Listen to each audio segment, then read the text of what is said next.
So I'm probably going to start doing a new thing where after I read something or watch something, I'm going to share my thoughts on it. And just so I can look back and remember what I thought of certain stuff.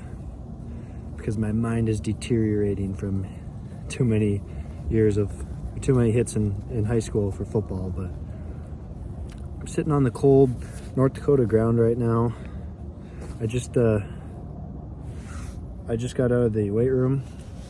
And what I do sometimes is I bring a small book with me, maybe read a page or two in between sets. And that's what I did for the things they carried. It is a collection of stories from Vietnam. Not all, there's liberties taken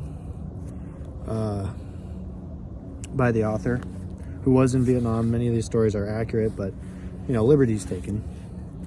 And so I just finished it today, and it just hits hard. Like, obvious, it sounds so stupid, but the cliche, like what these, and just because a lot of it's made up, but there's a secondary theme in the book about how powerful storytelling is, how important it is, and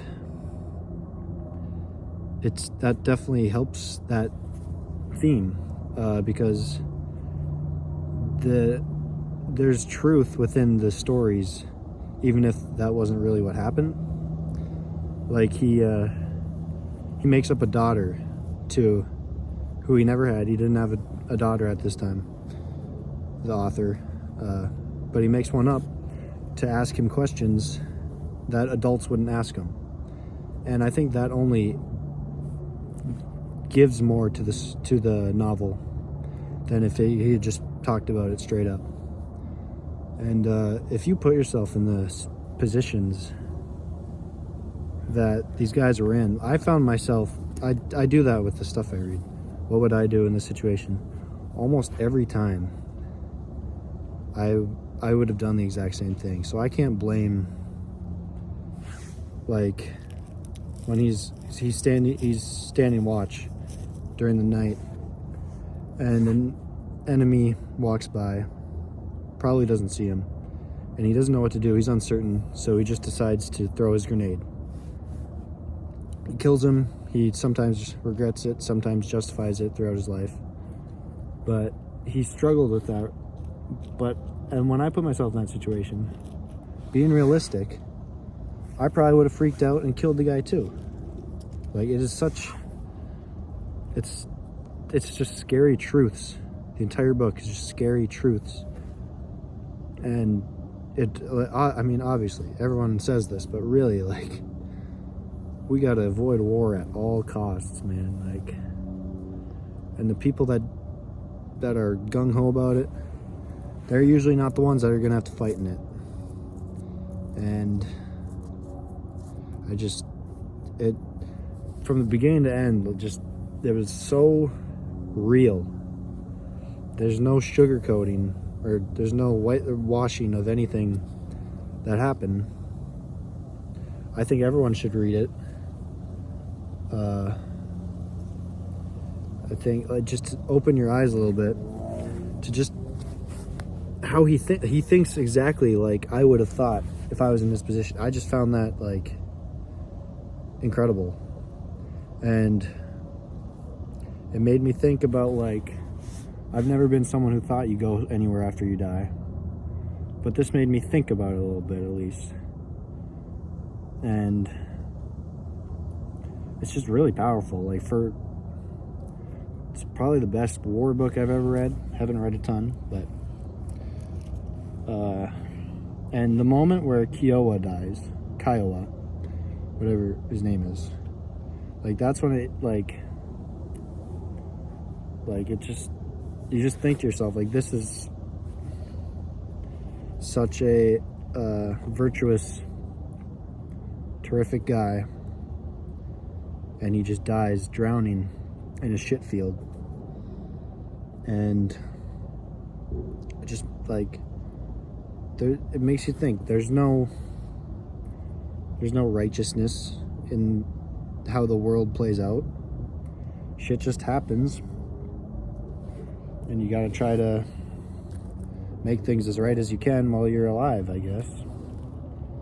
And I think something about war, I've never been in war, obviously, but like, these guys are barely older than me.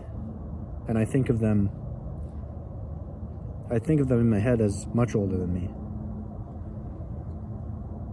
And that's because I've never had to make any decisions like they've had to. And war really brings out I don't want to say it brings out the truest colors, because it definitely does make people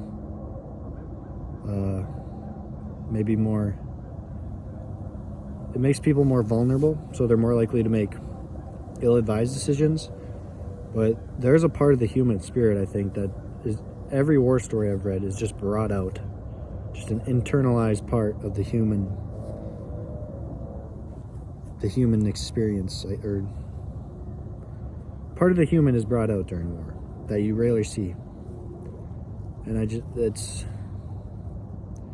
it really makes you think when you read stuff like that. So this is just, for me, if someone watches this and is like, oh, I might read this book, that's great, but this is for me to look back on and be like, oh yeah, okay, so this is what I thought of that book.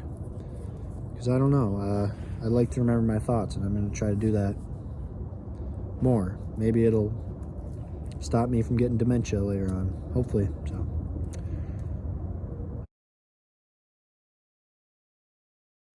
I think another huge part of it I forgot to mention is how much these guys like have to lie to themselves while they know they're lying.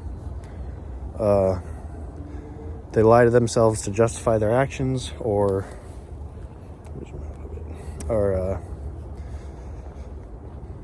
to get by. Like, I think it was Jimmy lies to himself because he pretends his lady back home is still a virgin and still waiting for him, and he kind of knows it's not true, but he tells himself that anyway, just so he can go to bed. And we all do that to a certain extent. Like, living life is just oh my god, look at these deer. Like a deer in the headlights. But like, we all lie to ourselves. Like, whether it be, I used to lie to myself that there's a God so that I wouldn't, cease to exist. But I mean, sooner or later we all just gotta accept it. And but I read this book for a class, and the instructor in the class, I'm going to keep this very vague, but the instructor in the class was in the military, and he basically said to us, he was like, yeah, I know the reasons we did this was not for democracy or freedom, but I'm going to keep lying to myself because it's easier to sleep at night that way. And I'm keeping it very vague because I really respect the guy. But geez, like, knowing that you're lying to yourself and lying to yourself continually, it's absurd, and we all do it, and that's how we live. And if you lie to yourself by lying to yourself that you're not lying, just if you accept you're living a lie, I don't think you're lying. I think you're being honest. But that's about it. So, see ya.